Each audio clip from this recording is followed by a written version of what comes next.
At 6:42 on a Thursday evening, Marcus received a message from a friend he had known for 17 years. "You don't laugh the same anymore." Marcus read it twice. That morning, his investment account had crossed £1 million for the first time. He had stared at the number for less than a minute, closed the app, and gone back to work. No celebration. No photograph. No phone call. He had expected wealth to make him feel larger. Instead, one sentence made him feel exposed. "You don't laugh the same anymore." Marcus wanted to dismiss it as jealousy. That would have been easy. But the message stayed with him because part of it was true. Money had changed him. Not all at once. Not in the obvious way. The changes were quieter. He left conversations sooner. He trusted people more slowly. He became calmer during emergencies, but less patient with excuses. He learned to protect his time, then occasionally treated everyone else's time as cheaper than his own. The strange thing was that none of these changes began at 1 million.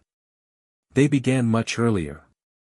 Every financial milestone had removed one pressure from Marcus's life.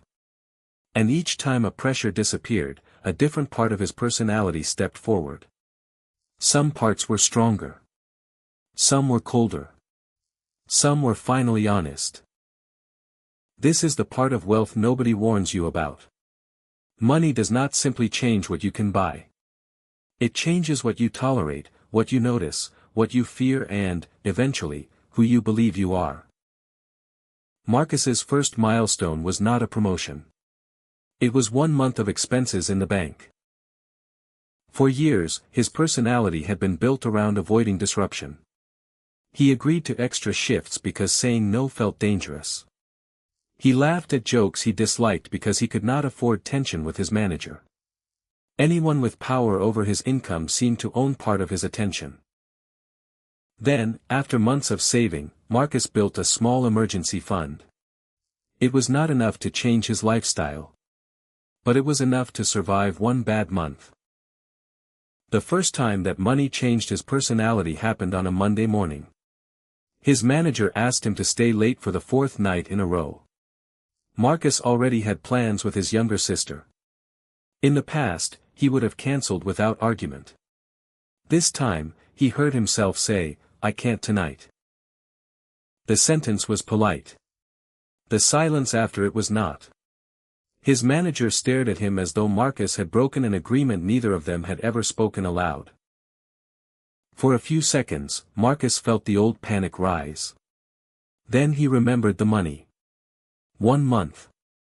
1 month in which anger from this man would not immediately become hunger, debt or eviction.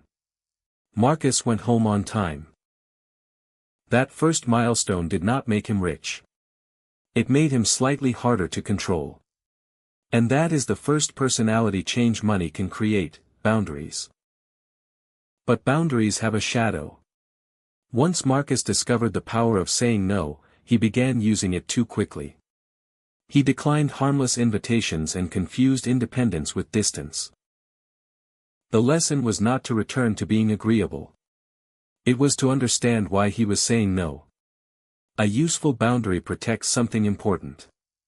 An ego-driven boundary merely proves that nobody can tell you what to do. Before building an emergency fund, Marcus had said yes from fear. After building it, he sometimes said no from pride. The money removed the fear. It did not automatically provide wisdom. The second milestone arrived when Marcus cleared his last high-interest debt. He made the final payment at 11:08 at night. The confirmation screen was almost insulting in its simplicity. Balance, 0. No music. No certificate. No acknowledgement of the years he had carried the debt into every part of his life. Marcus took a screenshot anyway. Being debt-free felt like breathing through both lungs. Then something less flattering happened. He became judgmental. When a colleague financed a new car, Marcus silently calculated the interest. When a friend booked a holiday on a credit card, Marcus felt irritation instead of concern. When his cousin complained about money while ordering another expensive meal, Marcus thought, "You are doing this to yourself." Some of that judgment came from truth. Much of it came from forgetting. Marcus remembered the discipline that freed him. He conveniently forgot the fear, loneliness, and need for approval that had helped trap him. Financial progress can create a dangerous illusion. Because you solved a problem, you begin believing everyone with the same problem must lack your character. But two people can carry the same debt for completely different reasons. One may need discipline. Another may simply need time. Debt freedom made Marcus more responsible. It also tempted him to become less compassionate. So he created a rule: never use your current stability to insult the version of yourself that did not yet have it. He could give advice when asked. He could refuse to fund destructive habits. But he would not turn financial discipline into a moral throne. The third milestone came when Marcus's investments reached £100,000. That number changed his relationship with time. Before, progress came almost entirely from effort. If Marcus wanted more money, he worked more hours, asked for a raise or cut another expense. At 100,000, the account began moving in ways that had nothing to do with that day's labor. Some months it rose by more than he had saved. Other months it lost thousands while he was making coffee. For the first time, Marcus saw that money could move faster than he could. It made him patient. Then it made him obsessive. He checked the account constantly. A good day improved his mood. A bad week made him distant. He consumed predictions from confident strangers.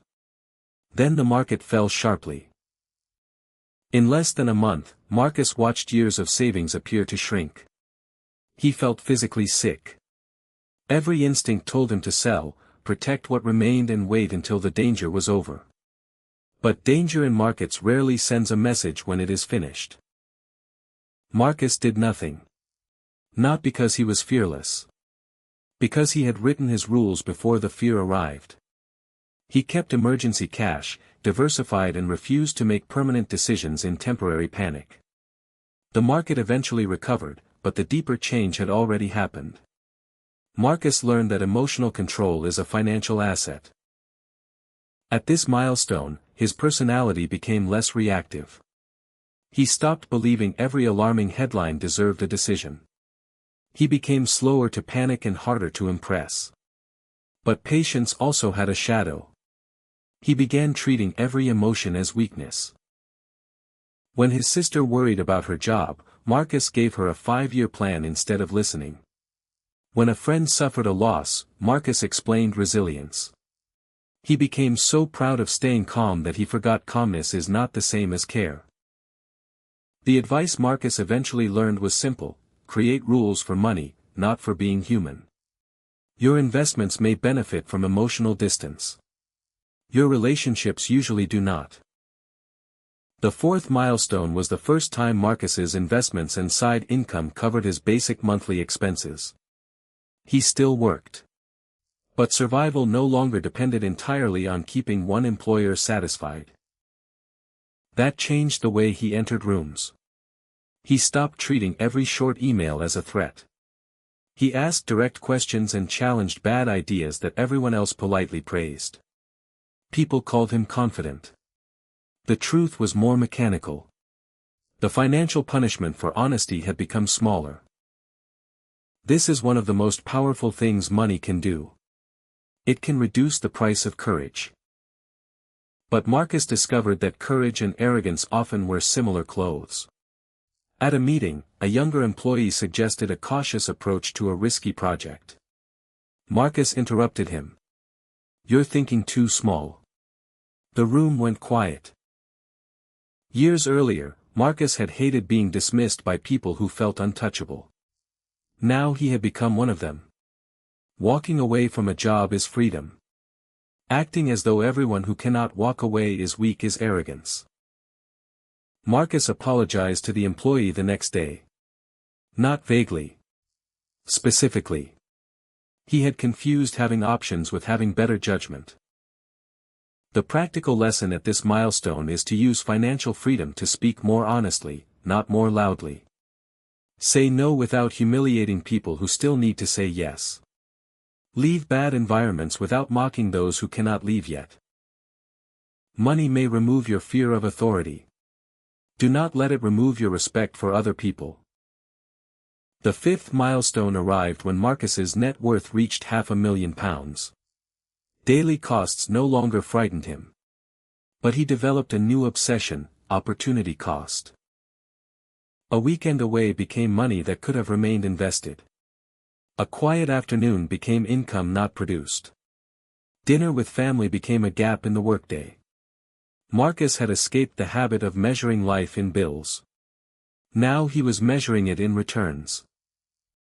The personality change looked admirable from the outside. He became focused, efficient and difficult to distract. Inside, life began narrowing. One evening, Marcus's mother called and asked whether he could visit on Sunday. He almost said no. Sunday was the only day he had planned to work uninterrupted on a new project. Then she said, "You always tell me you're building freedom. I just don't know when you plan to use it." The sentence landed harder than criticism. Marcus visited. Nothing dramatic happened. They drank tea, repaired a broken drawer and talked. Years later, Marcus would forget the project he had planned that Sunday. He would remember the tea.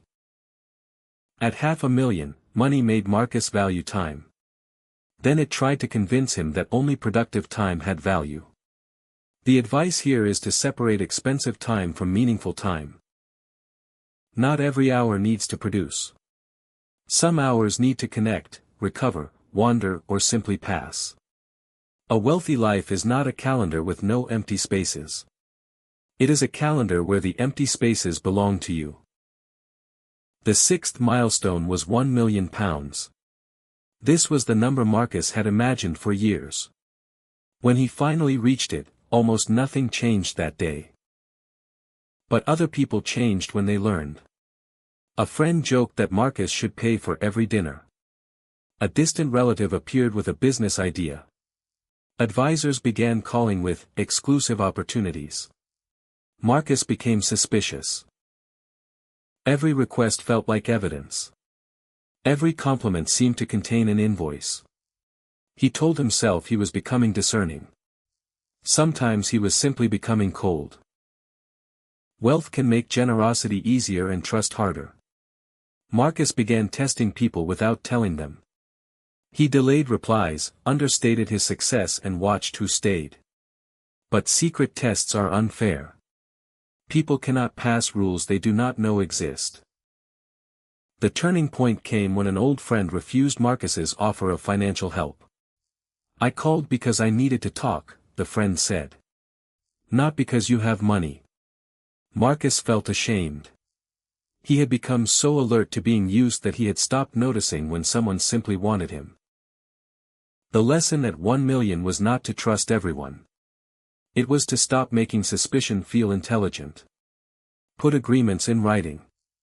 Be careful with loans. Do not invest because guilt is pressing on you. But do not force every relationship to stand trial. Money attracts some people for the wrong reasons. Fear can push away others for no reason at all. The seventh milestone was not a number. It was the moment Marcus realized he had enough. Not enough to purchase everything. Enough to stop organizing his entire identity around more. This milestone was the hardest because there was no notification. No account crossed a clean line. No debt disappeared. No advisor called. It happened on an ordinary morning when Marcus opened his laptop and saw an opportunity that could make him considerably richer. The project was legal, promising, and perfectly designed for the person he had spent 15 years becoming. It would also consume the next 5 years. Marcus felt the familiar hunger rise. More security. More status. More proof. Then he asked a question he had avoided throughout the climb. What problem would this money solve? He already had safety. He had options. His family was protected. His time was mostly his own. The new project would not solve a financial problem. It would protect him from the emotional discomfort of stopping. Without the chase, Marcus would have to discover who he was when progress could no longer introduce him. That frightened him more than losing money ever had. He declined the project. For several weeks, he regretted it. Then his days began changing. He helped younger business owners without demanding a share of every outcome. He visited people before an emergency forced him to. He became less impressive and more present. This final milestone changed his personality because it removed the audience inside his head. For years, Marcus had imagined an invisible crowd judging the size of his life. Enough sent them home. But enough also requires maintenance. Comparison can destroy it in seconds. There will always be someone with a larger house, a better return, or a number that makes yours feel small. So Marcus wrote a definition of enough before the world could write one for him. Enough spending. Enough safety. Enough work. Enough privacy. Enough ambition to remain alive, but not so much that life became preparation for a future that never arrived. That Thursday evening, Marcus returned to the message. You don't laugh the same anymore. He called his friend. Have I changed? Marcus asked. Yes, the friend said. Marcus waited. You're harder to scare. Harder to pressure. You listen less. You leave earlier. You help more, but you trust less. Sometimes you seem peaceful. Sometimes you seem like you're protecting something even when nobody is trying to take it. Marcus looked around his quiet office. The answer was not comfortable. That was why it was useful. Financial milestones do change your personality. The first cushion can give you boundaries. Debt freedom can give you discipline. Investment growth can give you patience. Financial independence can give you courage. Larger wealth can make you respect time. 1 million can make you private. And enough can finally make you present. But every strength has a shadow. Boundaries can become distance. Discipline can become judgment. Patience can become coldness. Courage can become arrogance. Efficiency can consume meaning. Privacy can become suspicion. And enough can disappear the moment comparison enters the room. The solution is not to avoid wealth. It is to decide who you want to become before money removes the pressures that were making decisions for you. Write your rules before panic. Define generosity before guilt. Protect your time without treating other people as interruptions. Build the freedom to say no, then preserve the humility to listen. And decide what enough means while you are still capable of recognizing it. Because the most important question is not whether money will change you. It will. The question is whether the change will happen by accident. Marcus closed the investment app. Then he called his friend back and invited him to dinner. Not to defend himself. Not to prove he had not changed. To listen carefully enough to decide which changes were worth keeping.